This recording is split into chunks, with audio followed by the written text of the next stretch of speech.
قوة إلا بالله العلي العظيم. أعوذ بالله من الشيطان اللعين الرجيم. بسم الله الرحمن الرحيم. الحمد لله رب العالمين والصلاة والسلام على أشرف الأنبياء والمرسلين شفيع ذنوبنا وحبيب قلوبنا وطبيب نفوسنا سيدنا ومولانا أبي القاسم محمد ثم الصلاة والسلام على أهل بيته الأطيبين الأنجبين الأطهرين الأشجعين الأفضلين الأكرمين المعصومين المظلومين سيما على الإمام الهمام القمقام الزرغام القوام السوام غالب كل غالب مطلوب كل طالب امام المشارق والمغارب علي بن ابي طالب فاتح خیبر و خندق قاتل مرحب وانتر والد شبیر و شبر. اما بعد فقد قال الله تبارك وتعالى في كتابه الكريم. بسم الله الرحمن الرحيم. الرحمن علم القرآن خلق الانسان. صلوات پڑھ دے محمد.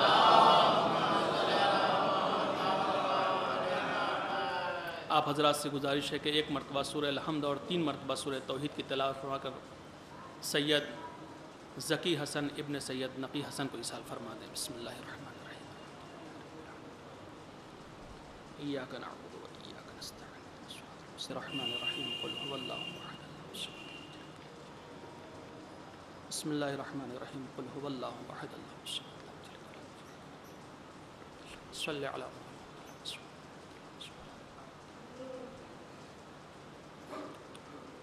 ایک صلوات پڑھ دے محمد والے.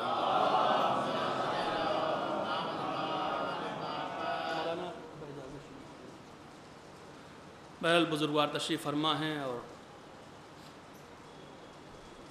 جس آیہ کریمہ کی تلاوت کا شرف حاصل کیا گیا ہے مجلس ایصال ثواب کے عنوان سے سورہ رحمان کی ابتدائی یہ آیتیں ہیں اور انشاءاللہ انہی آیتوں پر کچھ گفتگو آپ کے درمیان پیش کی جائے گی.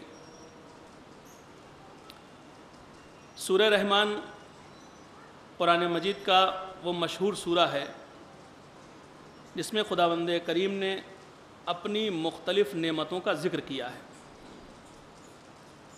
اور ظاہر سی بات ہے ہمارے بزرگ واقف ہیں. میں اپنے نوجوانوں سے یہ جملہ عرض کرنا چاہتا ہوں. قرآن مجید کا 55واں سورہ سورہ رحمان اور اس کی ابتدائی آیتیں ہیں جس میں اعلان ہو رہا ہے الرحمن رحم کرنے والی وہ ذات، علم القرآن جس نے قرآن کی تعلیم دی، خلق الانسان پھر انسان کو پیدا کیا. پوری مجلس انہی آیات کے ذیل میں ہوں گی اور جو بھی معروضات آپ کے سامنے پیش کرنے ہیں وہ انہی آیتوں کے حوالے سے ہوں گے. میں نے عرض کیا کہ 55واں سورہ سورہ رحمان اور اس سورے کا نام رحمان رکھا، رحیم نہیں رکھا. رحمان ریح میم اس میں بھی ہے اور رحیم میں بھی ریح میم ہے. دونوں کا معنی رحم کرنا ہی ہوتا ہے. الظاہر رحمان کا معنی بھی رحم کرنا ہے اور رحیم کا معنی بھی رحم کرنے والا ہے. لیکن یہ الگ الگ لفظ رکھنا اس بات پر دلالت کرتا ہے کہ کچھ ایسا ہے جو رحمان میں ہے وہ رحیم میں نہیں ہے اور جو رحیم میں ہے وہ رحمان میں نہیں ہے. غور فرما رہے ہیں؟ ورنہ بسم اللہ الرحمن پہ ختم ہو جاتا یا بسم اللہ الرحیم پہ ختم ہو جاتا، رحمان الرحیم نہ ہوتا. رحمان کا عمومی معنی ہے. رحمان اس رحم کرنے والے کو کہتے ہیں جو پوری دنیا پوری کائنات کے ہر مخلوق پر اپنا رحم و کرم کرے بغیر کسی عوض کے، بغیر کسی احسان کے. آپ سے کچھ چاہتا نہیں ہے، آپ کو دے رہا ہے، آپ سے کچھ مانگ نہیں رہا ہے. جو کچھ نہ مانگے، کچھ طلب نہ کرے اور دیتا جائے اسے رحمان کہتے ہیں. توجہ چاہ رہا ہوں. رحیم کسے کہتے ہیں؟ کہ بھئی رحیم اس رحم کرنے والے کو کہتے ہیں جو خاص ایک گروہ پر قیامت کے دن رحم کرے گا. توجہ چاہ رہا ہوں. تو دو طرح کے رحم اللہ کے ہمارے سامنے آئے، ایک رحمان ہے ایک رحیم ہے۔ اب اگر بسم اللہ کا ترجمہ کیا جائے تو یہ کہا جائے گا کہ مدد مانگتا ہوں اللہ کے نام سے، توجہ چاہ رہا ہوں، جو سب پر رحم کرنے والا ہے، خاص کر کے قیامت کے دن مومنین پر رحم کرنے والا ہے۔ ایک صلوات پڑھ دیں محمد والے محمد پہ۔ اور ظاہر سی بات ہے، میں نے عرض کیا کہ بزرگ واقف ہیں، سورہ رحمان میں ایک آیت 31 مرتبہ تکرار ہوئی ہے، فَبِأَيِّ آلَاءِ رَبِّكُمَا تُكَذِّبَانِ، فَبِأَيِّ آلَاءِ رَبِّكُمَا تُكَذِّبَانِ، اے گروہ جن و انس، آخر ہماری کن کن نعمتوں کا تم انکار کرو گے؟ یعنی اللہ نے اس سورہ میں 31 مرتبہ اس آیت کو ریپیٹ کیا ہے، جبکہ قرآن کا ایک معجزہ یہ بھی تو ہے نا، اگر کوئی چیز ریپیٹیشن کی ہم 4-5 مرتبہ پڑھ لیتے ہیں تو ذہن پہ بار ہو جاتا ہے۔ ممتحن جب امتحان کا پرچہ بناتا ہے تو لکھتا ہے اس سوال کو تحریر کرو، اس سوال کو تحریر کرو، اس سوال کو، اگر ہر میں تحریر لکھ دیتا ہے تو ذہن پہ بار ہونے لگتا ہے۔ کسی میں لکھیے رقم کیجئے، کسی میں لکھ دیجئے لکھ دیجئے، کسی میں لکھیے مکتوب کیجئے، کسی میں لکھیے تحریر کیجئے، وہ ایک ہی عبارت اچھی نہیں لگتی ہے۔ تو جب انسان کا قول ہوتا ہے تو ریپیٹیشن دماغ پر بار بن جاتی ہے، لیکن اگر قول معجزہ ہو، توجہ چاہ رہا ہوں، اگر قول قرآنی ہو تو جتنی مرتبہ پڑھتے جائیے گا زبان بھی پاک ہوتی جائے گی، لذت بھی آتی جائے گی۔ صلوات پڑھ دیں نا محمد والے محمد پہ۔ جتنی مرتبہ فَبِأَيِّ آلَاءِ رَبِّكُمَا تُكَذِّبَانِ کو آپ ریپیٹ کرے گا، لطف آتا جائے گا۔ اس کا مطلب یہی قرآن کا معجزہ ہے۔ توجہ چاہتا ہوں، اور ہر طرح کی نعمتوں کا ذکر سورہ رحمان میں کر دیا۔ بھئی ہماری کن کن نعمتوں کا انکار کرتے ہو؟ سورج ہماری نعمت، چاند ہماری نعمت، ستارے ہماری نعمت، زمین ہماری نعمت، آسمان ہماری نعمت، پھل ہماری نعمت، جنت ہماری نعمت، یہ سب کچھ ہماری نعمت ہے۔ تم گھر سے باہر نکلے، تمہاری نظر سورج پہ پڑی، کیا ہم یاد نہیں آئے تمہیں؟ توجہ چاہ رہا ہوں۔ کیا رات ہوئی، ستاروں پر نظر پڑی، کیا ہم تمہیں یاد نہیں آئے؟ کیا تم سانس لینے کے لیے آکسیجن کو لیتے رہے، کیا ہم یاد نہیں آئے؟ کیا پانی پیا تشنگی میں، کیا ہم یاد نہیں آئے؟ یہ سب ہماری نعمتیں ہیں۔ اگر تم ہماری کن کن نعمتوں کا انکار کرو گے؟ یعنی اللہ نے اپنے بندے کو ہر طرف اپنی نعمت دکھا کر کے یہ آگاہ کر دیا ہے کہ کل قیامت میں آ کر یہ نہ کہنا مالک ہم تمہیں بھول گئے تھے۔ بھئی بھولنے کا موقع تو تب آئے گا جب اللہ یاد نہ آئے۔ ہر لمحے پر خدا تمہارے سامنے ہے، اس کے آثار تمہارے سامنے ہیں۔ صلوات پڑھ دیں محمد والے محمد پر۔ لہذا اس نے اپنی نعمتوں کا ذکر سورہ رحمان میں کیا۔ توجہ چاہ رہا ہوں۔ اچھا، اللہ کے بہت سارے نام ہیں۔ لوگ کہتے ہیں 99 نام ہیں، لیکن 99 نہیں ہے۔ جب اللہ کی ذات ہی محدود نہیں کی جا سکتی ہے تو نام محدود کیسے ہو سکتے ہیں؟ ٹھیک ہے نا؟ تو 99 نہیں، 99 تو قرآن میں لکھ دیے جاتے ہیں۔ جب قرآن آپ کھولتے ہیں تو 99 نام لکھے ہوتے ہیں۔ اگر یہی 99 ہوتا تو جوشن کبیر میں تو 1000 نام ہیں، وہ بھی تو اللہ کے نام ہیں نا، اس میں 1000 نام ہیں۔ بھئی 100 دعائیں ہیں، ہر دعا میں 10 نام، 1000 ہو گئے سیدھے سیدھے۔ 100 ٹکڑے ہیں، 1000 ہو گئے، تو اس میں تو 1000 اللہ کے نام ہیں۔ تو اللہ کے نام کی کوئی گنتی نہیں ہے، لیکن رحمان اللہ کے ناموں میں سے ایک نام۔ توجہ چاہ رہا ہوں۔ رحیم اللہ کے ناموں میں سے ایک نام، کریم اللہ کے ناموں میں سے ایک نام۔ ایک لطیف گوشے کی طرف جا رہا ہوں، چاہ رہا ہوں میرے ساتھ ساتھ آہستہ آہستہ آئیے اور متوجہ رہیے کہ میں کیا عرض کرنا چاہ رہا ہوں۔ یہ سب اللہ کے نام۔ توجہ، اللہ کا ایک نام ہے متکبر، ہے کہ نہیں ہے؟ ہے نا؟ اللہ کا ایک نام ہے متکبر۔ اسماء حسنہ میں ایک اسم ہے متکبر۔ اچھا، متکبر کسے کہتے ہیں؟ ظاہر سی بات ہے، سب واقف ہیں۔ تکبر کرنے والے کو متکبر کہتے ہیں۔ اچھا، ہمیں تو زیب دیتا نہیں ہے کہ بھئی ہم تکبر کریں، انسانیت کو زیب نہیں دیتا کسی معاملے میں۔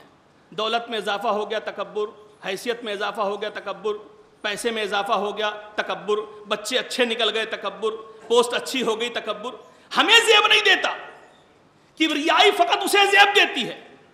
لیکن سوال سمجھنے کا تو یہ ہے نا کہ جب ہم تکبر کرتے ہیں، مثال اگر ہم اپنی دیں گے تبھی ہم یہ بات سمجھ پائیں گے، جب ہم تکبر کرتے ہیں تو کسی سبب کے بنا پر تکبر کرتے ہیں۔ بھئی کچھ ایسا مل گیا اس کے سبب پہ تکبر، کوئی بڑی پوسٹ مل گئی اس کے سبب پہ تکبر، بہت اچھا رزلٹ آ گیا اس پر تکبر، صورت شکل اتنی اچھی مل گئی اس پر تکبر، دولت اتنی بڑھ گئی اس پہ تکبر۔ تو کوئی چیز ہم سے ماسوا ہو گئی تو تکبر پیدا ہوا. سوال یہ ہے کہ اللہ کس بنا پر متکبر ہے؟ توجہ چاہ رہا ہوں. اللہ کس سبب سے متکبر ہے؟ کیا کوئی ایسی شے ہے دنیا میں جو اللہ سے بڑی ہے؟ پوری توجہ چاہ رہا ہوں. بھئی متکبر ہونے کا کوئی سبب تو ہونا چاہیے. اللہ کے جہاں اتنے نام ہیں ایک نام متکبر بھی ہے. بھئی عالم اسلام اس بات کا جواب دے کہ اللہ خود کیوں متکبر ہے، کس بات پر اسے تکبر ہے. تو بھئی میں تفسیریں دیکھنے لگا، تعویلیں دیکھنے لگا، کتابیں دیکھنے لگا، مجھے یہ جواب کہیں ملا نہیں. بس میرے عقل نے ایک جواب اپنے سے جو دے دیا ہے وہی ہدیہ سماعت کیے دے رہا ہوں. بھئی اللہ نے پوری کائنات کو پیدا کیا، کبھی تکبر نہیں کیا، کسی بارے میں تکبر نہیں کیا. تو پروردگار کون سی ایسی شے تھی جسے پیدا کرنے کے بعد تو متکبر بن گیا؟ عجب نہیں آواز قدرت آئے 14 نمونے ایسے پیش کیے، 14 ذوات میں نے ایسی پیش کر دی، انہیں پیدا کرنے کے بعد میں متکبر بن گیا. صلوات پڑھ دیں محمد والے محمد پہ. بھائی ایسی ذوات پیدا کر دی میں نے. جیسا علی میں نے بنا دیا کوئی نہیں بنا سکتا، جیسا محمد میں نے خلق کیا کوئی نہیں کر سکتا، جیسی زہرائے مرضیہ میں نے پیدا کی کوئی نہیں کر سکتا. تو جب ایسی ذوات مقدسہ کو پیدا کیا تو کہا انا متکبر، میں تکبر کر رہا ہوں. اور زیب بھی یہی دیتا ہے. مل جل کے صلوات پڑھتے نا محمد والے محمد پہ. غور فرمایا، اس کا ایک نام متکبر بھی. اچھا جتنے اسما ہیں، اسماء حسنہ جتنے بھی ہیں اللہ کے ہیں، یہ اس میں کوئی نہ کوئی اسم اعظم بھی ہے، اس کی بحث ہے پوری. اور حروف مقطعات جو قرآن مجید میں آغاز ہوتے ہیں جیسے الف لام میم کاف ہا یا عین صاد وغیرہ وغیرہ، ان کے اگر تکرار کو ختم کر دیا جائے اور انہیں سمیٹ کر ایک جگہ بنا دیا، اکٹھا کر دیا جائے اور ان سے کوئی لفظ بامعنی بنا دیا جائے، وہ ہے اسم اعظم. اس سے بہت کچھ ہو سکتا ہے. بڑے کام لیے جاتے ہیں اور علماء لیتے ہیں، ایسی بات نہیں ہے. جتنے اسما ہیں اللہ کے، رحمان ہو، رحیم ہو، کریم ہو، غفار ہو، جبار ہو، متکبر ہو، جو بھی ہو، جب آپ کہیں گے تو اللہ کی ایک صفت آپ کے ذہن میں آئے گی، دوسری کوئی صفت آپ کے ذہن میں نہیں آئے گی. توجہ چاہ رہا ہوں. بھئی جب آپ نے رحمان کہا تو اللہ کے رحم آپ کے سمجھ میں آیا. جب آپ نے متکبر کہا تو اللہ کا تکبر سمجھ میں آیا. جب غفار کہا تو اس کی مغفرت سمجھ میں آئی. اس سے زیادہ کچھ نہیں. لیکن ایک نام ایسا ہے جس میں سب کچھ شامل ہے. توجہ چاہ رہا ہوں. وہ ہے لفظ اللہ. جب آپ نے اللہ کہا تو رحمان بھی اس میں شامل ہو گیا، رحیم بھی شامل ہو گیا، کریم بھی شامل ہو گیا، متکبر بھی شامل ہو گیا. اور علماء نے اس کی تعریف کیوں بیان کی ہے، ذات اللہ کی تعریف کیوں بیان کی ہے؟ المستلزم لجمیع صفات کمالہ و جمالہ، جہاں تمام جمال اور کمال ایک ساتھ متصف ہو جائیں اور ایک صفت میں آ کر جمع ہو جائیں اور ایک جگہ یکجا ہو جائیں، اسے اللہ کہتے ہیں. وہ ذات اللہ ہے، سب کچھ وہاں ملے گا. توجہ چاہ رہا ہوں. اچھا اب ظاہر سی بات ہے، میں نے عرض کیا میرے بزرگ واقف ہیں، میں نوجوانوں سے 2 جملے عرض کرنا چاہتا ہوں اللہ کے حوالے سے. کتنا خوبصورت لفظ ہے، 1 الف 2 لام اور 1 ہے اللہ. اب ذرا سا قرآن سے باریک پہلو بھی قرآن میں موجود ہے، بس ہمیں غور کرنا ہے. اب سن لیں اس اللہ کے لفظ کی خصوصیت، سن لیں کیا ہے. خدا کی قسم بڑا ہی خوبصورت گوشہ. اللہ 1 الف 2 لام اور 1 ہے، یہ ہے اللہ. اگر ہما اور شما، آپ اور ہم، اپنے نام کے شروع سے یا آخر سے کوئی حرف نکال دیں گے تو کیا ہمارے نام کا وجود رہ جائے گا؟ نہیں، ختم ہو جائے گا. اگر کوئی بھی حرف، کوئی بھی الفابیٹ ہم اپنے نام سے کم کر دیں، شروع سے یا آخر سے یا کہیں سے بھی، اس کا وجود فوراً ختم ہو جائے گا، معنی ہی ختم ہو جائے گا. ظاہر سی بات ہے وہ نام ہی باقی نہیں رہے گا تو معنی کیا دے گا؟ لیکن اللہ ایک ایسا نام ہے کہ حروف جتنا چاہیں کم کرتے جائیں، اللہ کا معنی کبھی ختم نہیں ہوتا ہے. توجہ چاہ رہا ہوں. اسی حقیقت تک لانا تھا. اللہ کا معنی ختم نہیں ہوتا. میں قرآن سے اس کو پروف کرنا چاہتا ہوں. اور توجہ دے لیں بھائی، اللہ لا الہ الا هو الحی القیوم ہے نا آیت. اللہ لا الہ الا اللہ، پورا اللہ استعمال ہوا ہے. اب اللہ سے میں الف نکال رہا ہوں، اللہ سے الف کو گرا رہا ہوں، ہٹا رہا ہوں. کیا پڑھیے گا؟ للہ. سورہ جمعہ میں اعلان ہوا یسبح للہ ما فی السماوات و ما فی الارض. زمین و آسمان میں جو کچھ ہے اللہ کی تسبیح کر رہا ہے. میں نے الف ہٹایا للہ ہو گیا. توجہ چاہ رہا ہوں. یسبح للہ ما فی السماوات و ما فی الارض. اچھا اب للہ میں سے پھر لام کو گرا رہا ہوں تو بچا لہو. قرآن نے کہا لہو الملک و لہو الحمد. اسی اللہ کے لیے ملک بھی ہے, اسی اللہ کے لیے حمد بھی ہے. غور فرمایا آپ نے, لہو الملک و لہو الحمد, اسی کے لیے ملک بھی ہے, اسی کے لیے حمد بھی. کون؟ اسی اللہ کے لیے. اچھا صاحب اب تو دو بچا نا, لہو, لام اور ہو ہے. اچھا لام بھی گرا دیجئے, اب بچا ہو. توجہ, سورہ جمعہ کی دوسری آیت نے اعلان کیا هو الذی بعث فی الامیین.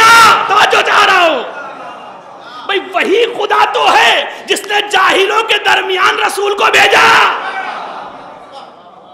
غور فرمایا. تو اس کا مطلب یہ ہے حروف گرتے چلے جاتے ہیں مگر لفظ اب اللہ میں نہ معنی میں کمی پیدا ہوتی ہے نہ لفظ میں کوئی کمی پیدا ہوتی ہے. صلوات پڑھ دے محمد والے محمد پہ.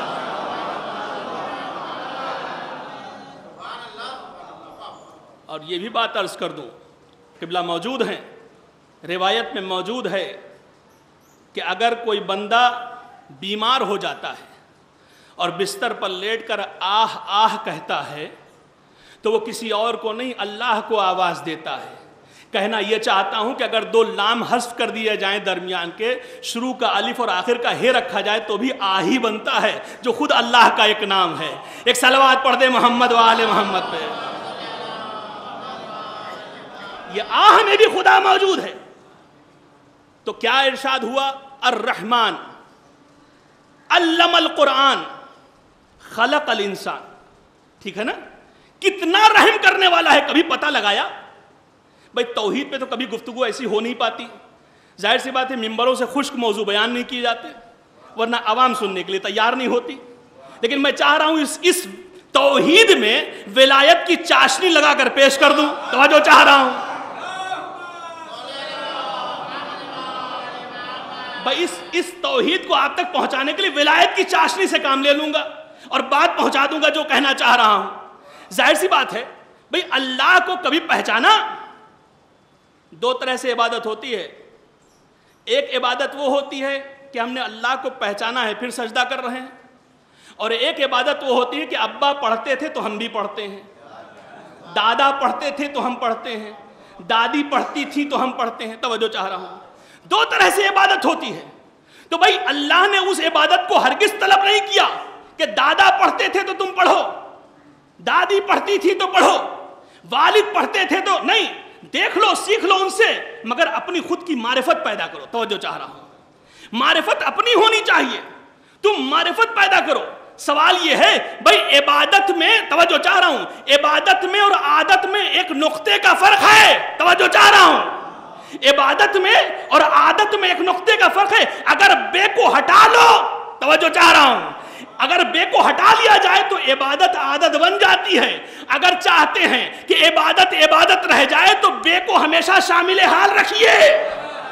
جب تک وہ بائے نقطہ با نہیں ہوگا اس وقت تک عبادت عبادت نہیں ہو سکتی. اور فرما رہے ہیں بھائی ان لفظوں کا بھی لطف لیتے چلیے جو میں عرض کرنا چاہ رہا ہوں. بھئی عبادت اور عادت میں نقطے کا فرق ہے. اسے ہٹا دیجئے گا عادت بن جائے گی, اسے شامل کر لیے گا عبادت بن جائے گی. اگر یہ نہ ہوتے تو معرفت آتی کیسے ہم تک؟ جو معرفت ہم تک پہنچی ہے انہی کے سبب آئی ہے. اب میں جو عرض کرنا چاہ رہا ہوں, میرا کتنا رحمان ہے کچھ پتا ہے؟ بھئی دیکھیے, جب تک کہ ہم اپنے محسن کو نہیں پہچانیں گے شکر گزار ہونے کا ہمیں موقع فراہم نہیں ہو سکتا. سب سے پہلے اس احسان کرنے والے کو پہچان تو لے کہ وہ کیسا ہے احسان کرنے والا. اس نے کہا میں رحمان ہوں, میں تمہارا محسن ہوں, تم سے کچھ چاہتا نہیں ہوں لیکن تمہیں دے رہا ہوں. مالک تو کیسا رحمان ہے؟ کہا تمہیں سانس لینے کے لیے آکسیجن کی ضرورت تھی, پہلے میں نے آکسیجن کو پیدا کیا پھر تمہیں پیدا کیا. تمہیں گھر بنانے کے لیے زمین کی ضرورت تھی, پہلے میں نے زمین کا فرش بچھایا تب تمہیں پیدا کیا. تمہیں سر چھپانے کے لیے آسمان کی ضرورت تھی, ہم نے پہلے آسمان کو پیدا کیا پھر تمہیں پیدا کیا. توجہ چاہ رہا ہوں.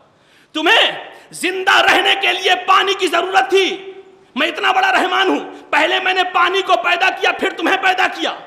تمہیں کھا کر کے پیٹ کی بھوک مٹانے کے لیے تمہیں اناج کی ضرورت تھی، پہلے میں نے اناج کو پیدا کیا پھر تمہیں پیدا کیا۔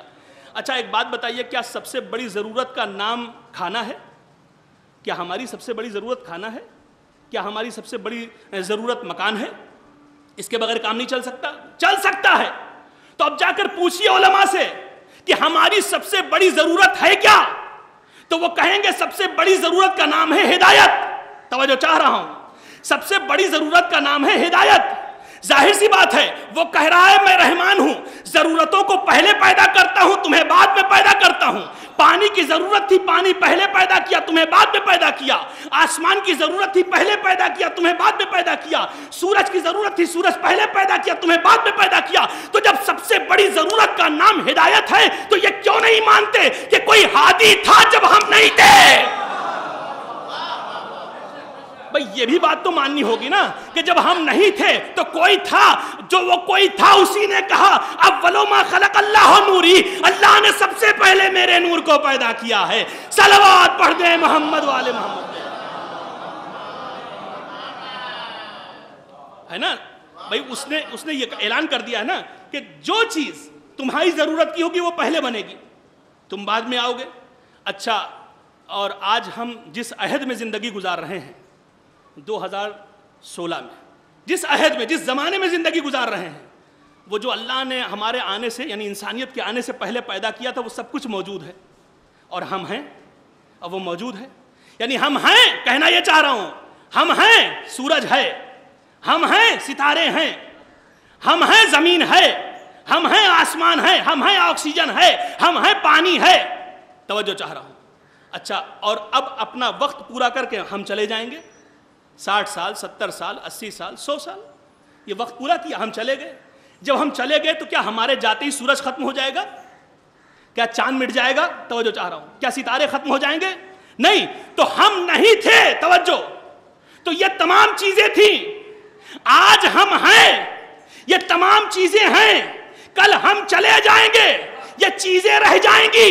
بھئی ہادی پر منطبق کر لیں اس بات کو، کل ہم نہیں تھے، ہادی تھا، آج ہم ہیں، ہادی ہے، کل ہم چلے جائیں گے، ہادی رہ جائے گا۔ ہم چلے جائیں گے، ہادی رہ جائے گا۔ کلو من علیہا فان وَيَبْقَى وَجْهُ رَبِّكَ ذُو الْجَلَالِ وَالْإِكْرَامِ، ہر چیز فنا ہو جائے گی، فقط وجہ اللہ باقی رہنے والا ہے۔ صلوات پڑھ دیں محمد والے محمد۔ جب اس کے رحم و کرم کو ہم پہچانیں گے، جب اس کے لطف و کرم کو ہم محسوس کریں گے تو عبادت کا جذبہ اپنے آپ اجاگر ہو جائے گا۔ کون ایسا شخص ہے جو منعم حقیقی اس بارگاہ پروردگار میں اپنا سر خم کرنا نہیں چاہتا ہے؟ بھئی آج ابھی یہی بات ہو رہی تھی کہ لوگ سکون تلاش کر رہے ہیں، پریشان ہیں، دریا کے کنارے گھر بن رہے ہیں، سمندروں کے کنارے گھر بن رہے ہیں۔ یورپ جا کر دیکھیے، لوگ پریشان ہیں، ہفتے میں 5 دن کام کر رہے ہیں، 2 دن سوئچ آف کر کے موبائل دریا کے کنارے بنگالو لے کر کے وہاں زندگی گزار رہے ہیں۔ جب وہ لوٹ کے آئے منڈے کے دن تو ان سے پوچھے صاحب 2 دن کہاں تھے، آپ کا فون سوئچ آف کیوں تھا؟ مولانا سکون حاصل کرنے گئے تھے، پریشان ہو گئے ہیں اس جنجال سے۔ لوگ دریاؤں کے کنارے سکون مانگنے جا رہے ہیں، لوگ محل اور پہاڑوں پر بھاگ بھاگ کے سکون حاصل کرنے جا رہے ہیں۔ ان کی عقل پہ پتھر پڑ گئے ہیں کہ بھئی ہمارے معصومین تو یہ کہا ہے جب کبھی بھی دل گھبرائے بارگاہ امام میں آ جاؤ، دل گھبرائے بارگاہ امام میں آ جاؤ، دل منقلب ہے مسجد میں چلے جاؤ، ارے وضو کرو، 2 رکعت نماز پڑھ کے راز و نیاز کر لو۔ کہا الا بذکر اللہ تطمئن القلوب، پوری دنیا میں سکون ڈھونڈو گے نہ ملے گا، مگر اگر میری بارگاہ میں پیشانی جھکا دو گے تو ہم تمہیں سکون عطا کر دیں گے۔ صلوات پڑھ دیں محمد والے محمد پہ۔ غور فرما رہے ہیں؟ یہاں سکون ہے، یہاں روحانی تسکین حاصل ہوتی ہے، یہاں جانے کے بعد انسان کتنا مطمئن ہوتا ہے، وہ کچھ جانتا ہے جو اسے پہلے سے نہیں معلوم ہوتا ہے۔ اس منبر کا صدقہ ہی یہی ہے، فقط مجلس سن کر ثواب حاصل کرنا ایک الگ مسئلہ ہے، مجلس پر عمل کر کے کردار سازی کرنا ایک الگ مسئلہ ہے۔ مجلسیں برپا ہی اس لیے کی جاتی ہیں تاکہ کردار سنورتے رہیں حسینیوں کا۔ غور فرما رہے ہیں آپ؟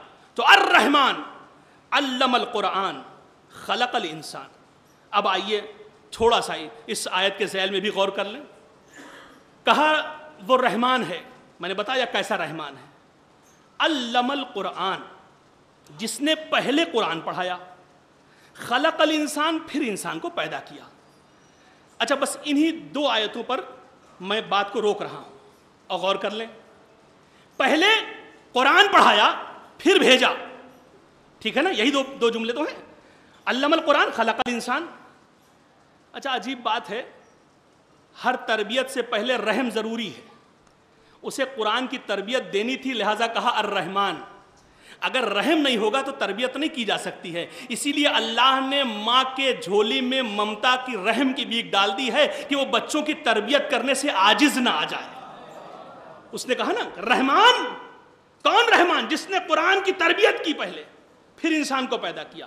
اچھا اب چلیے، میں بڑا محترم اور پڑھا لکھا مجمع میرے سامنے ماشاءاللہ بیٹھا ہوا ہے، میں پوچھوں کیا کوئی مشاہدے میں آپ کے ایسا آیا کہ جو آسمان سے پڑھ کے آیا ہو ہمارے درمیان؟ بھئی آیت تو یہی کہہ رہی ہے نا، خلقت انسانی کا ذکر ہو رہا ہے۔ آیت کہتی ہے کہ پہلے ہم نے، معلم نے نہیں پڑھایا، ٹیچر نے نہیں پڑھایا، ملا صاحب نے نہیں پڑھایا، مولانا نے نہیں پڑھایا، مجتہد نے نہیں پڑھایا، مرجع تقلید نے نہیں پڑھایا، اللہ نے کہا میں نے پڑھایا، الرحمن علم القرآن، میں نے قرآن پڑھایا ہے، پھر پیدا کیا ہے۔ اچھا اب بتائیے تو پھر ایسا کون ہے؟ کون ہے وہ جو قرآن پڑھ کر آیا؟ توجہ چاہ رہا ہوں۔ اور مشاہدہ تو یہ کہتا ہے کہ ہمارے ہاں جب بچہ پیدا ہوتا ہے تو وہ جاہل ہوتا ہے صاحب، وہ جب بولنے کے قابل ہوتا ہے تو ماما اور بابا اور پاپا کہنا سیکھتا ہے، اور رفتہ رفتہ اسے پھر مکتب لے جاتے ہیں، اسکول لے جاتے ہیں، ماسٹر معلم کے سامنے بیٹھتا ہے، الف ب ت سے سیکھتا ہے، آہستہ آہستہ قرآن پڑھنا شروع کرتا ہے، اور 4-5 سال میں جب قرآن ختم ہو جاتا ہے تو معلم کو تحفے اور تحائف دیے جاتے ہیں کہ صاحب آپ نے ہمارے بچے کا قرآن ختم کروا دیا۔ یہ بھی ایک انسان کی خلقت ہے۔ اور ادھر قرآن کہہ رہا ہے کہ الرحمن علم القرآن خلق الانسان، ہم پہلے قرآن پڑھاتے ہیں پھر انسان کو پیدا کرتے ہیں۔ اچھا شاید اس مشاہدے پر آپ کو بہت تعجب نہ ہوا تو دیکھیں ایک آیت سن لیجئے، آیت قرآن سے پروف کیے دے رہا ہوں۔ اللہ اخرجکم من بطون امہاتکم لا تعلمون شیئا، قرآن نے کہا اللہ نے تمہیں تمہاری ماؤں کے پیٹ سے ایسے نکالا کہ تم کچھ نہیں جانتے تھے۔ بھئی اب تو روشن ہو گئی بات نا، واضح ہو گئی۔ اللہ نے تمہیں تمہاری ماؤں کے پیٹ سے ایسے نکالا، تم کچھ نہیں جانتے تھے، یعنی جاہل تھے۔ تو مالک ہم لوگ جو پیدا ہو رہے ہیں سب جاہل آ رہا ہے، پوری انسانیت جاہل پیدا ہو رہی ہے، اور تو کہہ رہا ہے کہ میں نے پہلے قرآن پڑھایا ہے پھر پیدا کیا ہے۔ کہا جاؤ جا کر مصداق تلاش کرو، کوئی ہوگا، اگر ہم نے کہا ہے تو یہ وہ کتاب ہے لا ریب فیہ، جس میں کوئی شک نہیں کر سکتا، تو جا کر تلاش کرو۔ اب میں تلاش کرنے لگا کہ وہ ہے کون، توجہ چاہ رہا ہوں۔ میری نظر گئی خانہ کعبہ پر، میں نے دیکھا ایک ماں ہے جو خانہ کعبہ کا پردہ پکڑ کر دعا مانگ رہی ہے، توجہ چاہ رہا ہوں۔ ماں پردہ پکڑ کر دعا مانگ رہی ہے، دعا مستجاب ہوئی، دیوار میں در بنا، ماں داخل خانہ کعبہ ہوئی، اور 3 دن کے بعد وہی ماں پھر باہر نکلی۔ توجہ چاہ رہا ہوں، لوگ استقبال کے لیے کھڑے تھے، خاتم النبیین بھی باہر کھڑے تھے، رسول نے اپنے ہاتھوں کو پھیلایا، ایک ماں نے اپنے بچے کو آ کر آغوش میں دیا۔ ایک مرتبہ بچہ جو دستے رسول پر آیا تو کہنے لگا یا رسول اللہ توریت کی تلاوت کروں، زبور پڑھ لوں، انجیل پڑھ کے سناؤں، قرآن کی تلاوت کروں۔ اب سمجھ میں آیا میرے عزیزو، الرحمن علم القرآن خلق الانسان کا اگر کوئی مصداق ہے تو سوائے علی ابن ابی طالب کے کوئی اور نہیں ہو سکتا۔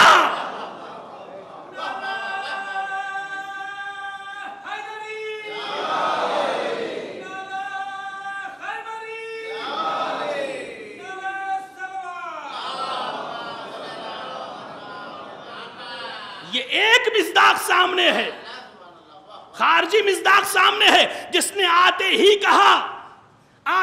کہا کہ توریت پڑھوں، زبور پڑھوں۔ اس کا مطلب یہ آنے والا بچہ ہما شما جیسا نہیں ہے، توجہ جا رہا ہوں، ہمارے جیسا نہیں ہے کہ جو آ کر پڑھتا، یہ پڑھ کر آیا ہے تو جب سارا زمانہ مل کر میرے علی کا مقابلہ نہیں کر سکتا تو 2 رکعت کا ملا میرے نبی جیسا کیسے ہو سکتا ہے؟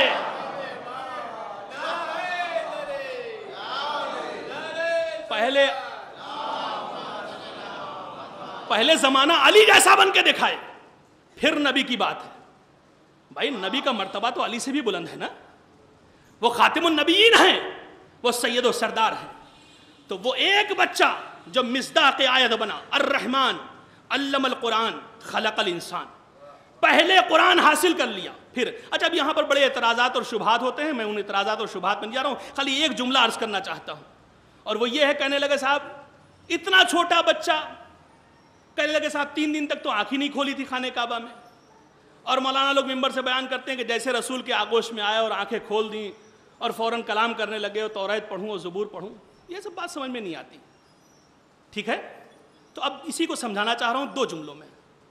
یہ بات سمجھ میں نہیں آتی, ابھی 3 دن کا بچہ کیسے سب کو پہچان رہا ہے, جان رہا ہے. سب سے پہلی بات, یہ اعتراض اس وقت ہوتا ہے جب امام کی معرفت نہیں ہوتی ہے. توجہ چاہ رہا ہوں, کچھ لوگ سوچتے ہیں 40 سال کا ہو کے ہی امام بنتا ہے. ٹھیک ہے نا, معرفت کی کمی ہوتی ہے, تب یہ اعتراض وقوع پذیر ہوتے ہیں, واقع ہوتے ہیں, سامنے آتے ہیں. بھئی کیسے آپ نے کہا کہ 3 دن کا بچہ, کیا وہ حدیث اور جتنی بھی دنیا میں سیرت کی کتابیں لکھی گئی ہیں, اہل بیت کو جو چھوڑ کے سیرت کی کتابیں لکھی گئی ہیں, دنیاوی سیرت تو پیغمبر کے لکھی ہے, لیکن نورانی سیرت کسی نے نہیں لکھی. عالم نور میں پیغمبر کی سیرت کیا ہے, پوچھ کے کسی سے بتائیے, کوئی نہیں بتا پائے گا سوائے مذہب حقہ کے. ہمارے مذہب نے بتایا کہ وہاں کی رسول کی سیرت کیا تھی اور دنیاوی سیرت کیا تھی. بھئی وہاں کی لکھتے بھی تو لکھنے والے کیسے لکھتے, وہاں تو کچھ کوئی دیکھ نہیں پایا تھا. سیرت وہی بتائے گا جو وہاں ساتھ میں رہا ہو. توجہ چاہ رہا ہوں. لہٰذا سیرت نگاروں نے لکھا, وہاں کی سیرت بھی تھی, یہاں کی سیرت بھی تھی. رسول کو جب اللہ نے پیدا کیا, اول ما خلق اللہ نوری, تو فوراً میرے رسول نے ارشاد فرمایا, انا و علی من نور واحد. توجہ چاہ رہا ہوں, میں اور علی ایک نور کے 2 ٹکڑے ہیں, ایک نور کے 2 ٹکڑے ہیں. یعنی میٹیریل وہی ہے, چیز وہی ہے, نور وہی ہے, روشنی وہی ہے, فقط انہیں 2 حصوں میں بانٹ دیا گیا ہے.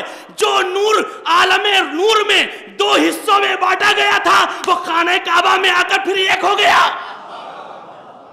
بھائی خانہ کعبہ کے باہر آ کر وہی 2 نور کے ٹکڑے پھر آپس میں مل گئے. ظاہر سی بات ہے, جب نور کے 2 ٹکڑے تھے آپس میں ملے تو پھر ایک ہی تو ہو گئے نا. اب پہچاننے میں کیا دقت ہو رہی ہے؟ صلوات پڑھ دیں محمد والے محمد پہ. غور فرمایا آپ نے, الرحمن علم القرآن خلق الانسان.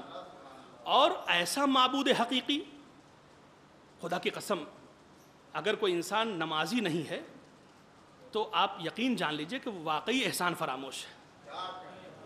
یقین جان لیجئے آپ. یعنی یہ کیسا انسان ہے کہ اتنی نعمتیں لینے کے باوجود بھی ایک سجدہ شکر ادا نہیں کر رہا. صبح سے شام تک مسلسل نعمتوں میں غرق ہے. مجھے معاف کیجئے کہ میں کبھی کبھی ایک جملہ عرض کرتا ہوں, میں اپنے لیے کہہ رہا ہوں. بھئی میں کیسا ہوں, آج آپ پہلی مرتبہ مجھے دیکھ رہے ہیں, میں بھی آپ کو پہلی مرتبہ دیکھ رہا ہوں. پتہ نہیں میرے گناہ کتنے ایسے عظیم ہوں کہ میں باہر نکلنے کے لائق نہ ہوں, لیکن اس نے کہا کہ میں رحمان ہوں, تو تم گھبراؤ نہیں. تم باہر جاؤ گے تو 4 لوگ تمہیں ہاتھ اٹھا کے سلام ضرور کر لیں گے. کیا اس نے ہمارے عیبوں پہ پردے نہیں ڈالے؟ جب اس نے ہمارے عیبوں پہ پردے ڈالے تو تم سے بھی توقع کی, ہم سے بھی توقع کی, آپ سے بھی توقع کی, مجھ سے بھی توقع کی کہ دیکھو اب کسی کے اگر عیب دیکھ لینا تو تم بھی ڈھانک دینا, اسے اجاگر نہ کرنا. دیکھو ہم نے تمہارے عیبوں پہ پردے ڈالے کہ ڈالے. کیسا عظیم معبود, اتنی نعمتیں دینے کے بعد کوئی مواخذہ نہیں کرتا, کچھ نہیں مانگتا, اور جو مانگ رہا ہے وہ بھی ہمارے لیے. عجیب بات ہے. کہا الرحمن علم القرآن خلق الانسان. اور خلاقیت میں اللہ نے بہت زور دیا, پیدا کرنے پر, خلاقیت پر اللہ نے بہت. اب اچھا, میں اگر یہ آج خلاقیت کی گتھی سلجھاؤں تو اللہ کو اور قریب سے آپ پہچانیں. کیسا معبود ہے, کیسے خلق کر رہا ہے, اور کتنا ہمیں اپنے سے قریب بلانا چاہ رہا ہے. توجہ چاہ رہا ہوں, کیسا معبود ہے, کیسے خلق کر رہا ہے, کتنا ہم کو قریب کر رہا ہے اپنے سے. کہنے لگا دیکھو میں خلقت کی منزل میں جب آتا ہوں, توجہ چاہ رہا ہوں, اللہ اخرجکم من بطون امہاتکم فی ظلمات ثلاث, یہ دوسری آیت. ہم نے تمہیں ماؤں کے شکم میں رکھا لیکن 3 اندھیرے پردوں کے اندر, اور پھر ماں کے شکم کے اندر جو ہم نے تمہیں پیدا کیا تو کہا یصورکم فی الارحام, جیسا میں نے چاہا ویسا ماں کے شکم میں تمہیں بنا دیا. تمہارا اس میں کوئی رول نہیں تھا, یہ سب ہمارا رول تھا. ہم نے جیسا چاہا ویسا بنا دیا ماں کے. میں مصور حقیقی ہوں, میں ماں کے شکم میں جیسی چاہوں تصویر بنا دوں, جس کی چاہوں تصویر بنا دوں. بھائی بیٹا بیٹی پہ جھگڑنے کی ضرورت نہیں ہے کہ بیٹا ہے کہ بیٹی ہے, وہ اس کے ہاتھ میں ہے. وہ چاہے بیٹا عطا کر دے, وہ چاہے بیٹی عطا کر دے. یصورکم فی الارحام کیف یشاء، جیسا چاہے ویسا بنا دے. مصور تو بزرگ ہمارے واقف ہیں نا مصور سے، نوجوان نہیں واقف ہوں گے. آج کل ڈیجیٹل کیمرہ آ گیا ہے، موبائلوں میں کیمرہ آ گیا ہے، تو اب مصور کو سمجھے بھی تو کون سمجھے. لیکن اگر یہ مصور دنیاوی سمجھ میں آ جائے گا تو اس مصور حقیقی کو سمجھنے میں آسانی ہو جائے گی. ایک مل جل کے صلوات پڑھ دیں محمد والے محمد پہ. بھائی اس مصور کو سمجھ لیں، اس مصور سمجھ میں آ جائے گا اپنے آپ. دنیاوی مصور کو سمجھیں. مصور یعنی تصویر بنانے والا. کسے کہتے ہیں مصور؟ آج بھی آپ جائیے ایران میں اصفہان ایک جگہ ہے، شہر ہے، وہاں جائیے زیارتوں پر، تو اصفہان میں ایک پل ہے، پل کے نیچے بہت سارے مصور بیٹھے رہتے ہیں اور آپ کو بیٹھال دیتے ہیں اور 1 گھنٹے میں آپ کا اسکیچ بنا کے دے دیتے ہیں. یہاں بھی بہت سارے مصور ہوں گے، ظاہر سی بات اب وہ ماحول نہیں رہ گیا تو لوگ واقف بھی نہیں ہیں. لیکن مصور کے پاس جب آپ تصویر بنانے کے لیے جائیں گے تو مصور سے کہیے صاحب مجھے تصویر بنوانی ہے، تو مصور کہے گا صاحب کپڑا یا کاغذ لے آئیے. توجہ چاہ رہا ہوں، میں مجازی مصور سے حقیقی مصور کی طرف لے جاؤں گا آپ کو، تاکہ آپ کو اس ابدیت میں لطف آ جائے. جس کے بندے ہیں وہ معبود، ہم عبد، اس ابدیت میں لطف آ جائے. مصور کہنے لگا تصویر بنانے کے لیے قبلہ کپڑا یا کاغذ لے آئیے گا. ہم نے کہا اچھا ٹھیک ہے، چلیے ٹھیک ہے، اور بتائیے کیا چاہیے. ہم نے کہا کیوں کپڑا اور کاغذ کیوں؟ کہا صاحب نقوش ابھارے کس پہ جائیں گے، یا کپڑے پہ ابھرے یا کاغذ پہ ابھرے. ہم نے کہا ٹھیک ہے یہ بھی صحیح ہے. کہنے لگا قبلہ ایسا روشنی کا انتظام کیجئے. ہم نے کہا کیوں؟ کہا اندھیرے میں تصویر نہیں بنا سکتا میں. توجہ چاہ رہا ہوں، اندھیرے میں تصویر نہیں بنا سکتا. کہا اچھا اور کوئی ڈیمانڈ؟ توجہ چاہ رہا ہوں بھئی آیت سے مرتبط ہو جائیے گا. کہا اندھیرے میں تصویر نہیں بنا پاؤں گا. کہا اچھا. ہم نے کہا اور کوئی چیز کی ضرورت؟ کہا صاحب جگہ زیادہ ہونی چاہیے، مجھے ہاتھ چلانا ہے. تنگ جگہ ہوگی تو ہاتھ نہیں چل پائے گا. توجہ چاہ رہا ہوں، تنگ جگہ ہوگی تو ہاتھ نہیں چل پائے گا. بھئی مصور نے واضح کر دیا تصویر بنانے کے لیے کپڑے اور کاغذ کی ضرورت. مصور نے واضح کر دیا تصویر بنانے کے لیے روشنی کی ضرورت. مصور نے واضح کر دیا تصویر کے لیے جگہ کی ضرورت. تو دنیاوی مصور محتاج اور مجبور ہے جو کپڑے پر نقوش ابھارتا ہے. حقیقی مصور پانی کے 1 قطرے پر نقوش ابھارتا ہے. دنیاوی مصور جب تک روشنی نہ ہو تصویر نہیں ابھارتا. حقیقی مصور 3 اندھیرے پردوں کے اندر تصویر ابھارتا ہے. دنیاوی مصور وہ ہے جب تک جگہ نہ ہو تصویر نہیں بناتا. وہ حقیقی مصور ہے ماں کے تنگ بدن میں خوبصورت صورت بنا دیتا ہے. صلوات پڑھ دے محمد والے محمد پہ.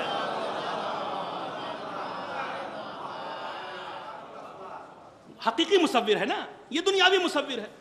اچھا اب تصویر بن گئی آپ کی، اب بڑی خوبصورت بنی صاحب.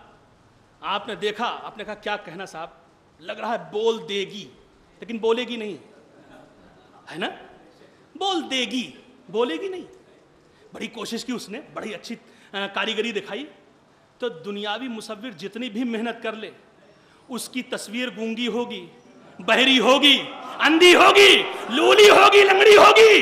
لیکن حقیقی جب مصور تصویر بناتا ہے تو وہ دیکھتی بھی ہے، بولتی بھی ہے، سجدہ بھی کر دیتی ہے. غور فرمایا آپ نے. اچھا جب تصویر لے جانے لگے تو انہوں نے شانہ پکڑ لیا مصور صاحب نے.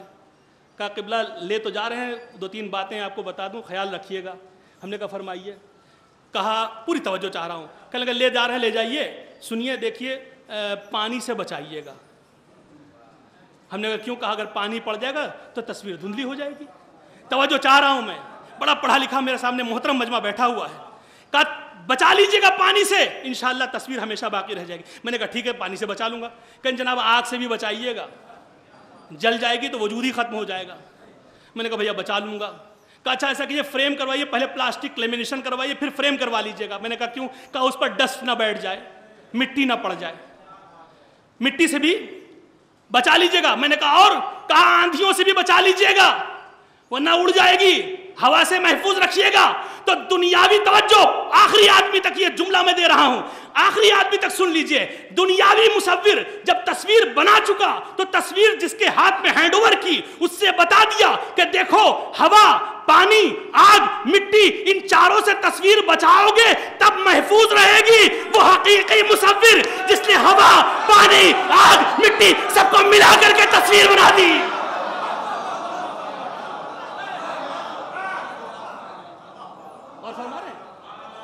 نے کہا بچا کے رکھو ورنہ برباد. اس نے کہا میں حقیقی مصور ہوں, انہی 4 عناصر کو ملا کر کے ایسی بولتی ہوئی خوبصورت تصویریں بنا دوں گا. صلوات پڑھ دے محمد والے محمد.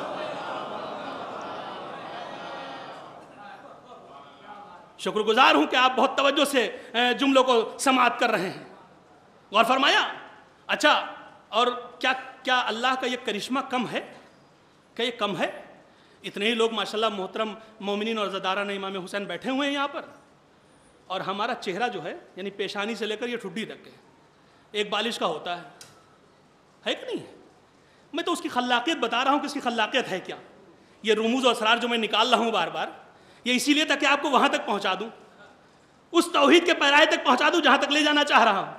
ایک بالش کا چہرہ, آنکھیں ایسی بنائیں کہ میری آنکھ آپ سے نہیں ملتی, آپ کی اپنے سگے بھائی سے نہیں ملتی, باپ کی بیٹے سے نہیں ملتی. توجہ چاہ رہا ہوں.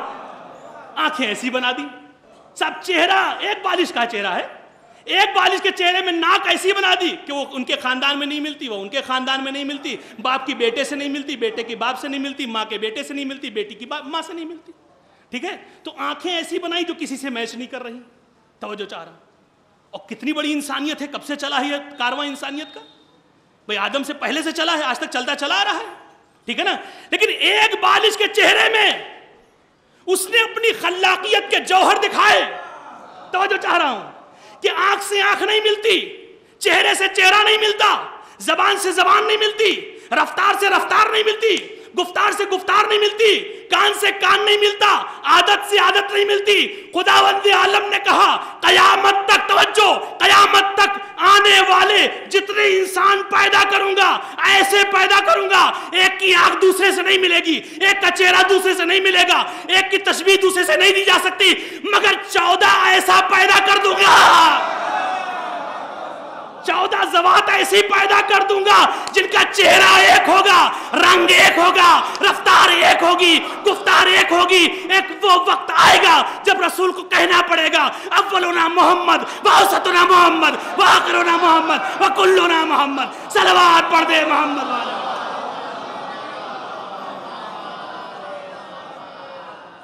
اتنا ان 14 کو مشابہ کر دوں گا کہ اگر جبریل بھی آئیں گے تو چادر کے پاس کھڑے ہو کے پوچھنے لگیں گے یا رب ومن تحت ھذا الکساء, پالنے والے چادر کے نیچے کون کون ہے. بھئی اتنا ملا دوں گا کہ اگر سونے والا ہجرت کر جائے گا اور کوئی دوسرا سو جائے گا تو کافر پوری رات محمد سمجھتے رہیں گے. صلوات پڑھ دے محمد والے. پوری رات کافر محمد سمجھتے رہیں گے. یہ کیا ہوا؟ کہا نہیں, 14 ذوات مقدسہ کو ایسا پیدا کروں گا جن کی آنکھیں ایک جیسی, جن کی زبان ایک جیسی, جن کی رفتار ایک جیسی, جن کی گفتار ایک جیسی, جن کا قول ایک جیسا. بھئی یہ کیا کم معجزہ ہے کہ رسول نے اپنے زمانے میں حدیثیں ارشاد فرمائیں اور اس کے بعد آخری امام نے اپنے حیات طیبہ میں, جو ابھی بھی امام زندہ و جاوید ہیں, صلوات پڑھ دے محمد والے محمد پہ, آخری امام نے اپنے اقوال پیش کیے. رسول کے اقوال کو اٹھا لیجئے, آخری امام کے اقوال کو اٹھا لیجئے, ایک ہی موضوع پر دونوں کو سامنے رکھیے, لگے گا یہ لگ رہا ہے کسی ایسے نے کہا ہے جو دونوں ساتھ میں بیٹھے ہوئے تھے. توجہ چاہ رہا ہوں. ایسا محسوس ہوگا 2 ایسے شخص بول رہے ہیں جو ساتھ میں بیٹھے ہیں. اس کا مطلب یہ ہے کہ یہاں پر سب ایک جیسے ہیں, سب محمد ہیں, چاہے وہ پہلا محمد ہو یا اوسطی محمد ہو یا آخری محمد ہو یا کل کے کل محمد ہو. غور فرما رہے ہیں آپ؟ اس نے اپنی خلاقیت پہ زور دیا. جتنا آپ اللہ سے قریب ہونا چاہیں, علماء کہتے ہیں کہ اگر ہم چاہتے ہیں کہ اللہ سے قریب ہوں تو ہم معرفت حاصل کریں, ہم جگہ سے معرفت حاصل کریں. یاد رکھیے, عادتاً نماز پڑھی ہوئی الگ ہوتی ہے, عبادتاً نماز پڑھی ہوئی الگ ہوتی ہے. آپ ایک مرتبہ یہ کہتے ہیں صاحب جب تک نماز پڑھ نہیں لیتے الجھن ہوتی ہے. ٹھیک ہے, کبھی کبھی ہو سکتا ہے یہ جملہ عادتاً بھی ہو, لیکن عبادتاً میں ایک جملہ یہاں عرض کر دوں آپ کے خدمت میں. آیت اللہ العظمیٰ شیخ محمد علی عراقی رحمۃ اللہ علیہ آیت اللہ خمینی کے استاد تھے, استاد تفسیر تھے. وہ نماز شب میں جب کھڑے ہوتے تھے, تقریباً 96 سال کی ایج تھی, اور جب نماز شب میں رات میں کھڑے ہوتے تھے تو قنوت میں دعائے کمیل پڑھتے تھے.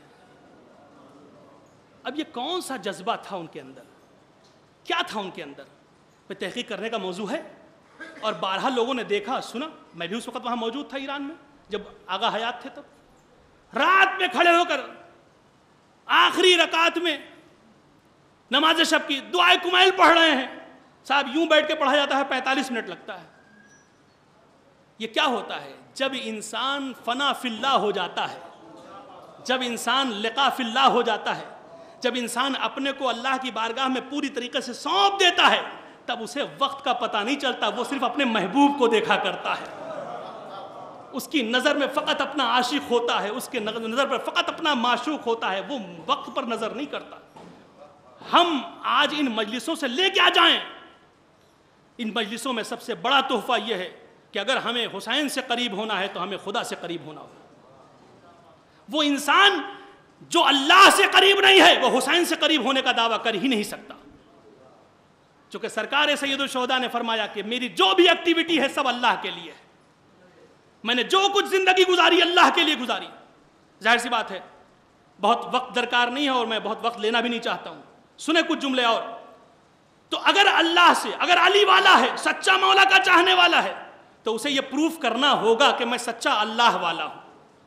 جتنا بڑا اللہ والا اتنا ہی بڑا علی والا. آج کل تھوڑا سا لوگوں کا دماغ ادھر ادھر بھی جا رہا ہے. کچھ افراد ایسے بھی آج کل تقاریر بھی فرما رہے ہیں کہ کہتے ہیں کہ بھائی ان سب چیزوں سے مطلب نہیں، اگر آپ علی والے ہیں تو یہی کافی ہے. بھائی خود مولا سے تو پوچھ لیجئے کہ یہ کیا کافی ہے؟ اگر میرے مولا کہہ دیں کہ کافی ہے تو بسم اللہ، میں بھی اس پر عمل کر لوں گا. ایسا نہیں ہے. اللہ نے اپنی خلاقیت کے سامنے اپنے جو صفات کے مظہر کو رکھا ہے وہ ذات علی ابن ابی طالب ہے.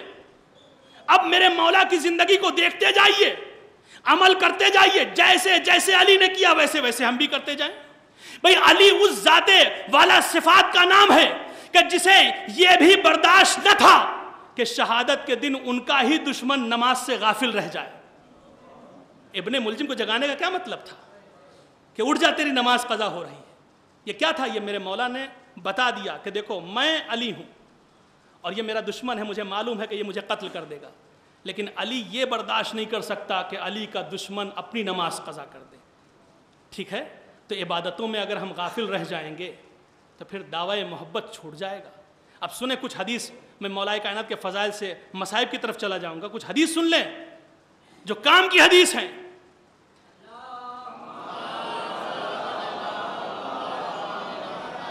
اس موضوع میں جو حدیثیں آئیں میرے مولا کے فضائل کے حوالے سے سنیں. میرے رسول نے فرمایا، کیا فرمایا؟ کہا النظر الی الکعبۃ عبادہ، کعبے کو دیکھنا عبادت. ٹھیک ہے؟ کعبہ خدا کرے آپ سب کو انشاءاللہ حج و زیارت نصیب ہو، انشاءاللہ اس کی توفیق ملے. جائیے، جب حج کر لیجئے اور تھک جائیے اور پھر اب کوئی کام نہ رہے تو کچھ کرنے کی ضرورت نہیں ہے. صحن کعبہ میں بیٹھ جائیے، فقط بیٹھ کے کعبے کو دیکھیے، عبادت ہوتی رہے گی. کچھ پڑھنے کی ضرورت نہیں ہے، فقط دیکھیے بیٹھ کر کے. النظر الی الکعبۃ عبادہ، ایک حدیث. توجہ. پھر میرے حضور نے فرمایا النظر الی المصحف عبادہ، قرآن کو دیکھنا عبادت ہے. ہو سکتا ہے کوئی پڑھے نہ ہو تو اگر نہ پڑھے تو وضو کر لے اور وضو کر کے قرآن کو کھول کے بیٹھ جائے، صرف انگلیاں پھراتا رہے، عبادت ہوتی رہے گی. توجہ چاہ رہا ہوں. تیسری حدیث میرے حضور نے فرمایا النظر الی العالم عبادہ، عالم کو دیکھنا عبادت ہے. توجہ چاہ رہا ہوں. چوتھی حدیث جو آج کے موضوع سے ریلیٹیو ہے، میرے پیغمبر نے ارشاد فرمایا النظر الی الوالد عبادہ، باپ کا چہرہ دیکھنا عبادت ہے. اور فرمایا 4 حدیثیں میں نے آپ کی ہدیہ سماعت کر دی. پہلی حدیث کعبے کو دیکھنا عبادت، دوسری حدیث قرآن دیکھنا عبادت، تیسری حدیث عالم کو دیکھنا عبادت، چوتھی حدیث توجہ، چوتھی حدیث باپ کو دیکھنا عبادت. پھر میرے رسول نے الٹ کر اسی حدیث کو سامنے رکھ کر پھر ارشاد فرمایا، کہا النظر الی الکعبۃ عبادہ، کعبے کو دیکھنا عبادت ہے. کہا مثل علی مثل الکعبہ، جیسا کعبہ ویسا علی، جیسا علی ویسا کعبہ. توجہ چاہ رہا ہوں. اگر کعبے کو دیکھنا عبادت ہے، میرے علی کو دیکھنا بھی عبادت ہے. توجہ چاہ رہا ہوں. کہا النظر الی المصحف عبادہ، قرآن کو دیکھنا عبادت ہے. میرے رسول نے پھر ارشاد فرمایا علی مع القرآن والقرآن مع علی، علی قرآن کے ساتھ، قرآن علی کے ساتھ. پھر حضور نے ارشاد فرمایا النظر الی العالم عبادہ، عالم کو دیکھنا عبادت. میرے حضور نے کہا انا مدینۃ العلم وعلی بابھا، توجہ چاہ رہا ہوں، میں شہر علم ہوں، علی اس کا دروازہ ہے۔ پھر میرے حضور نے ارشاد فرمایا النظر الی الوالد عبادہ، باپ کے چہرے پر نظر ڈالنا عبادت ہے۔ میرے حضور نے ارشاد فرمایا انا و علی ابوا ھذہ الامہ، اس امت کے دو باپ ہیں، ایک میں ایک علی، ایک میں ایک علی۔ بھائی جب دنیا میں مجازی باپ کو ستا کر کے، دکھ پہنچا کر کے، تکلیف دے کر کے کوئی جنت کی خوشبو نہیں سونگھ سکتا، تو روحانی باپ علی سے لڑ کر جنت میں کون کیسے چلا جائے گا؟ بھائی علی سے جھگڑا کر کے تو جنت نہیں مل سکتی نا، لڑائی کر کے تو جنت نہیں مل سکتی نا۔ جب دنیا میں لے آنے والا باپ اس بات کا حقدار ہے کہ اگر بیٹا اس کا دل دکھائے تو وہ جنت میں جانے کی بات تو دور ہے، روایتیں بتاتی ہیں خوشبو بھی نہیں محسوس کر سکتا، تو وہ تو روحانی باپ ہے نا۔ اب کوئی یہ کہے کہ صاحب جھگڑا کر کے جنت میں چلے جائیں گے، لڑ کے جنت میں چلے جائیں گے، صلوات پڑھ دے محمد والے محمد والے۔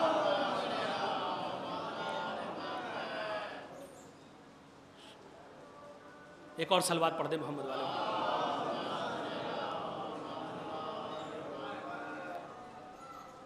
ایک اور صلوات پڑھ دے محمد والے محمد۔ کو محفوظ رکھیے گا اپنے ذہنوں میں کہ جس طرح سے ہم مولا سے محبت کرتے ہیں اس سے کہیں زیادہ مولا ہم سے محبت کرتے ہیں۔ بس اس کا پروف دوں گا اور مصائب کی طرف چلا جاؤں گا۔ جتنی محبت کا ہم دم بھرتے ہیں اس سے زیادہ کہیں مولا ہم سے محبت کرتے ہیں۔ اور علی کے چاہنے والے کے لیے یہ سب کوئی مسئلہ نہیں ہے، یہ موت ووت کا کوئی مسئلہ نہیں ہے، اگر واقعی میرے مولا کا چاہنے والا ہے تو۔ عرض کروں خلافت ظاہریہ ہے، میرے مولا کی ظاہری خلافت کا وقت ہے، اور ایک چور آتا ہے اور آ کر کہتا ہے کہ مولا میں نے چوری کر دی، مجھے سزا دے دیجیے۔ بھائی آج کے سماج میں پولیس بھیجی جاتی ہے چور کو ڈھونڈنے کے لیے، اور یہ علی کے وقت کی بات ہے، میرے مولا کے وقت کی بات ہے کہ چور خود سامنے آ کر کہہ رہا میں نے چوری کی ہے، آپ سزا دے دیجئے۔ میں وہ پروف کرنا چاہتا ہوں کہ مولا اپنے چاہنے والوں سے کتنی محبت کرتے ہیں۔ بس یہ کہہ کر کے آگے بڑھ جاؤں گا مسائل۔ غور فرما رہے ہیں، آگے کہہ رہا میں نے چوری کی ہے، میرے مولا نے کہا واپس چلا جا، ہو سکتا ہے کسی مجبوری کے تحت تو نے چوری کی ہو۔ چلا گیا، دوسرے دن پھر آیا، کہا یا علی میری انگلیاں کاٹ دیجئے، میں نے چوری کی ہے، سزا دے دیجئے مجھے۔ کہا ہو سکتا ہے تجھ پہ کسی نے پریشر ڈالا ہو، دباؤ ڈالا ہو چوری کرنے کا، اس بنا پر تو نے چوری کی ہو، واپس چلا جا، واپس چلا گیا۔ پھر تیسری مرتبہ لوٹ کر آیا، کہا یا علی میں نے جان بوجھ کر ہوش و حواس کے ساتھ چوری کی ہے، مجھے سزا دے دیجیے۔ کہا ٹھیک ہے، اب جب تو اقرار کرتا ہے تو تیری سزا معین ہے، کیا ہے تیری انگلیاں کاٹ دی جائیں گی۔ فقہ جعفری میں 4 انگلیاں چور کی کاٹی جاتی ہیں، ہتھیلی نہیں کاٹی جاتی ہے، انگوٹھا نہیں کاٹا جاتا ہے، چونکہ انا مساجد للہ، سجدہ کرنے کی جگہ اللہ کی ہوتی، اسے انسان چھین نہیں سکتا ہے۔ وہ کوئی اور فقہ ہوگی جہاں ہاتھ کاٹ دیے جاتے ہیں، ہمارے یہاں ہاتھ نہیں کاٹا جاتا، انگلی کاٹی جاتی ہے۔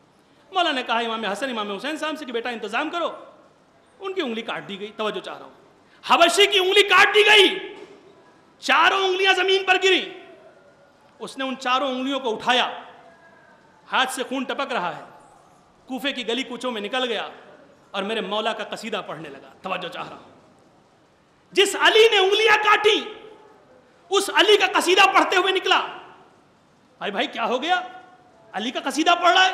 منافقین جمع تھے، منافقین نے دیکھا، کہا لگتا ہے تکلیف بہت زیادہ بڑھ گئی ہے اور وہ دماغ تک پہنچ گئی ہے، جس علی نے ہاتھ کاٹ دیا، انگلیاں کاٹ دی، اسی کی تعریف کرتا پھر رہا۔ توجہ چاہ رہا ہوں، تکلیف کا اثر دماغ تک پہنچ گیا، یہ کیسی بات کر رہا ہے بھئی، جس علی نے انگلیاں کاٹی اسی علی کی مدح سرائی کر رہا ہے، اسی کی تعریف کر رہا ہے، یہ کیسی بات ہے۔ توجہ چاہ رہا ہوں، بس اتنا سننا تھا۔ ایک مرتبہ وہ حبشی پھر مڑا اور مخاطب ہوا، کہا کیوں نہیں، علی اس لائق ہیں کہ ان کی تعریف کی جائے۔ توجہ چاہ رہا ہوں، میرے مولا اس لائق ہیں کہ ان کی تعریف کی جائے، میرے مولا اس قابل ہیں کہ ان کی مدح کی جائے۔ بھئی علی کو تم کیا سمجھتے ہو، میرے مولا نے جہنم کی آگ سے مجھے بچا لیا۔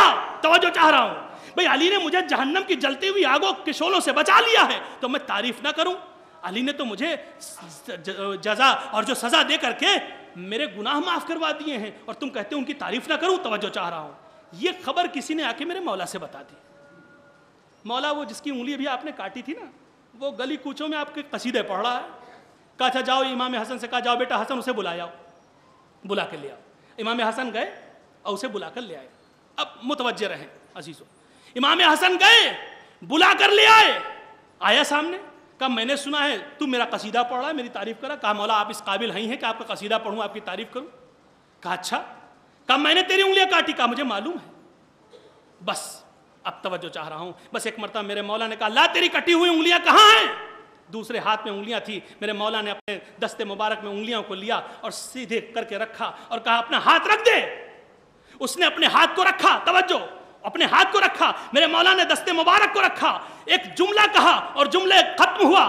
ہاتھ ہٹایا, دیکھا ہاتھ جڑ گیا. توجہ چاہ رہا ہوں, دیکھا ہاتھ جڑ گیا. ایک مرتبہ حبشی کا ہاتھ ٹھیک ہو گیا. اب میں اپنے مولا سے سوال کرنا چاہتا ہوں, میرے مولا آپ نے تو سزا دی تھی نا, تو ہاتھ کو جوڑا کیوں؟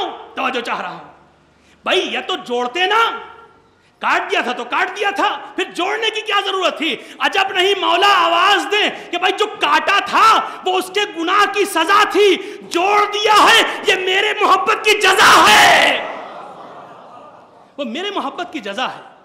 اچھا, اور آپ نے غور نہیں کیا جب انگلی کٹی تھی تو 2 ہی 3-4 گھنٹے گزرے تھے, اور انگلی جڑ گئی تو ہمیشہ کے لیے جڑ گئی. یعنی علی نے کہا اگر ہم سے سچی محبت کرو گے اور اپنے گناہ پر نادم بھی رہو گے تو سزا کم ہوگی, جزا ہمیشہ کے لیے رہ جائے گی.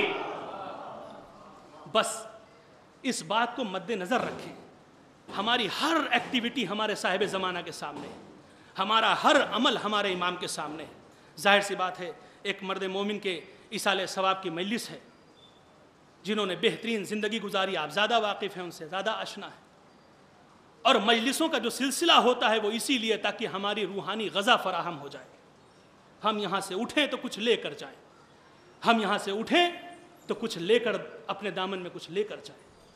یاد رکھیں میرے عزیزو, ہمارے لیے ہر دکھ اور ہر غم بہت بڑا غم ہے, ہر تکلیف بہت بڑی تکلیف ہے.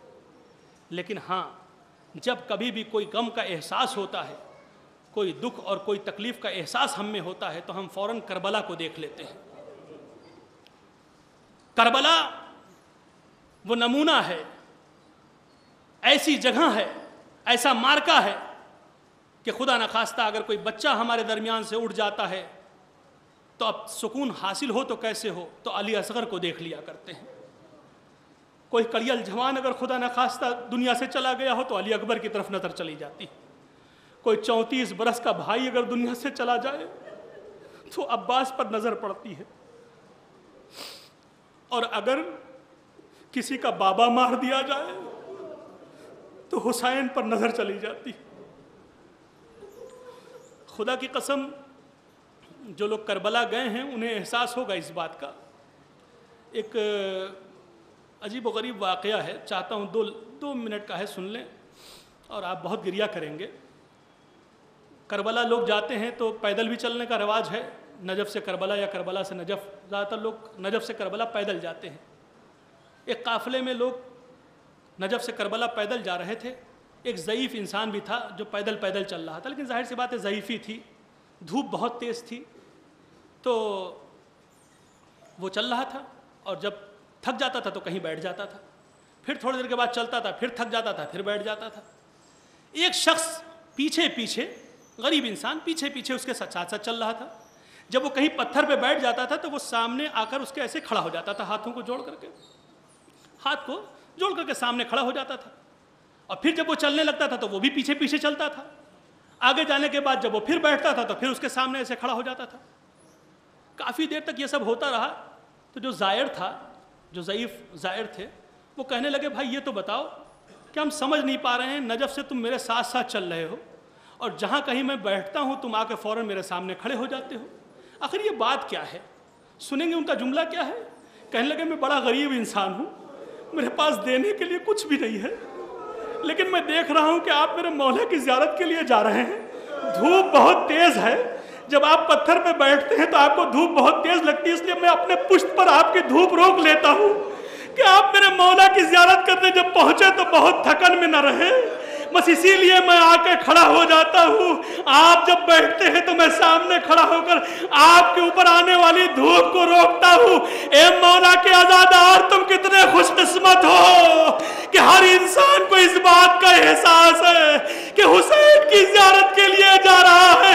ہائے میرا مولا حسین, اگلتی زمین پر زہرا کا لال تھا اور شمر کا خنجر.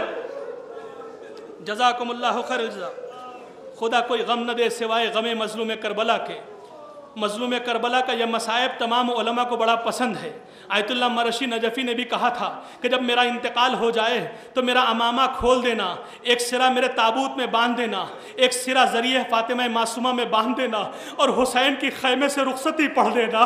بس جتنا ہو سکے گریہ کر لینا، مجھے یہ مصائب بڑا پسند ہے.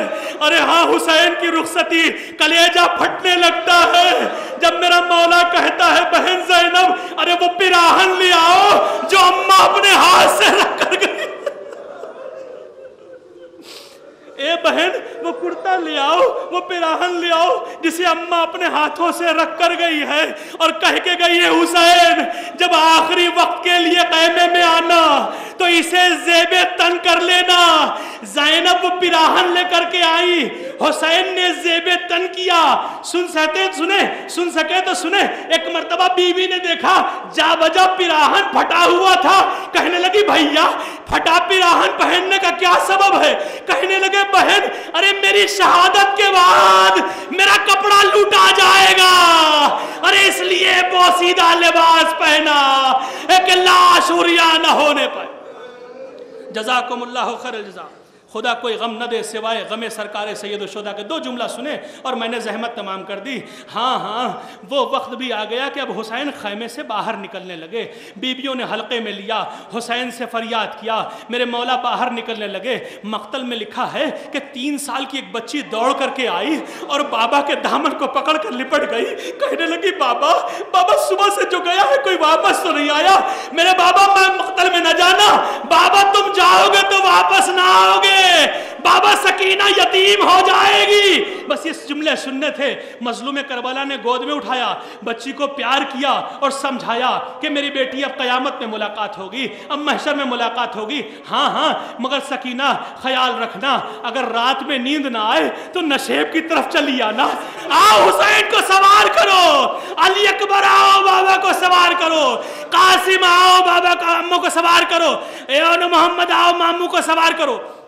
جب کوئی جواب نہ آیا تو مقتل میں لکھا ہے کہ ایک مرتبہ خیمے کا پردہ اٹھا، ایک بی بی چادر سر پہ ڈال کر باہر نکلی.